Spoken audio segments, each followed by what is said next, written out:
Halo, kembali lagi dengan saya Yandi Hermawandi. Kita akan membahas mengenai apa yang terjadi, berita yang terbaru mengenai politik di Indonesia, yaitu adanya koalisi besar yang akan diciptakan oleh gabungan partai politik yang ada di tanah air kita. Yang mereka yang akan gabung adalah koalisi besar, koalisi Indonesia Bersatu, yang anggotanya adalah PAN, Partai Amanat Nasional, kemudian Golkar, dan juga P3, ya, Partai Persatuan Pembangunan. Mereka akan bergabung, berkoalisi dengan koalisi koalisinya Gerindra, ya, Gerindra dengan PKB. Nah, kalau ini terjadi tentu akan menjadi koalisi yang sangat besar atau koalisi yang besar, ya. 3 ditambah 2 berarti 5 partai, dan suaranya atau kursi yang ada di parlemen tentu sangat besar. Belum lagi ditambah katanya akan datang partai atau akan bergabung belakangan, yaitu PDIP, ya.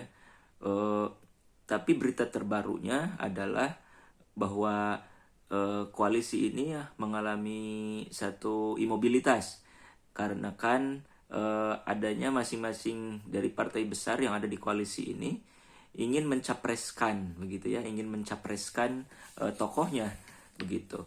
Memang mencapreskan tokoh dari satu partai politik itu adalah keuntungan bagi partai politiknya, begitu.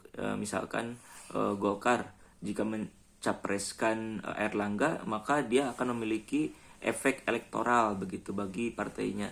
Demikian pula dengan PDIP jika mencalonkan Puan Maharani misalkan, atau dari dari Gerindra, ya, ada Pak Prabowo, dan masing-masing sudah mengunci, begitu kelihatannya, siapa capres yang akan diusung oleh partai ini. Tiga partai ini, tiga partai besar, ya, PDIP, Gerindra, Golkar, tiga-tiganya ada partai besar, dan mereka berambisi untuk mencapreskan tokoh atau tokoh yang ada di partainya sendiri, begitu.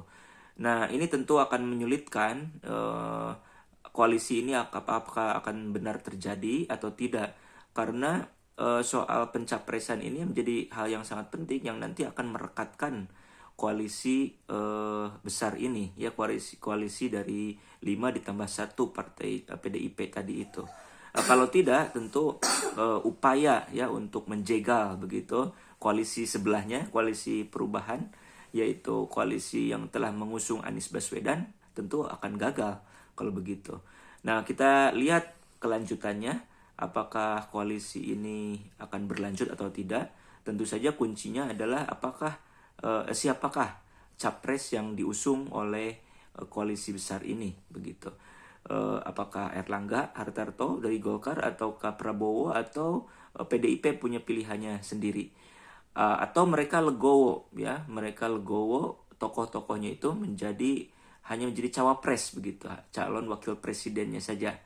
Ya, kita tunggu bagaimana perkembangannya.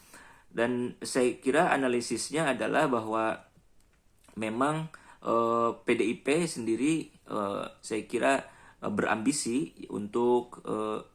sekali untuk mencapreskan, ya, kadernya atau tokohnya, ya, untuk menjadi calon presiden, begitu. Dan itu tentu saja akan ditolak habis-habisan atau mentah-mentah oleh Gerindra, yang selama ini atau beberapa minggu ini elektabilitasnya juga membaik, ya.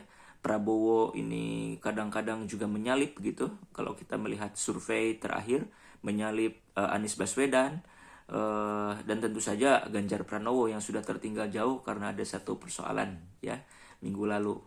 Nah itu tentu akan menjadi catatan penting bagi Gerindra, apakah PDIP ini layak untuk diajak dalam koalisi ini atau tidak. Saya kira itu. Bagaimana dengan tokoh lain selain Erlangga? Erlangga saya kira kalau melihat secara survei memang sangat kecil, tapi keinginan Golkar tetap ingin mencapreskan itu karena ingin ada efek elektoralnya, begitu. Kita lihat. Terima kasih untuk telah menyaksikan video ini.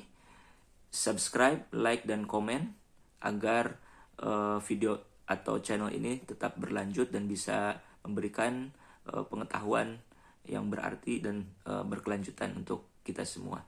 Terima kasih atas perhatiannya. Wassalamualaikum warahmatullahi wabarakatuh.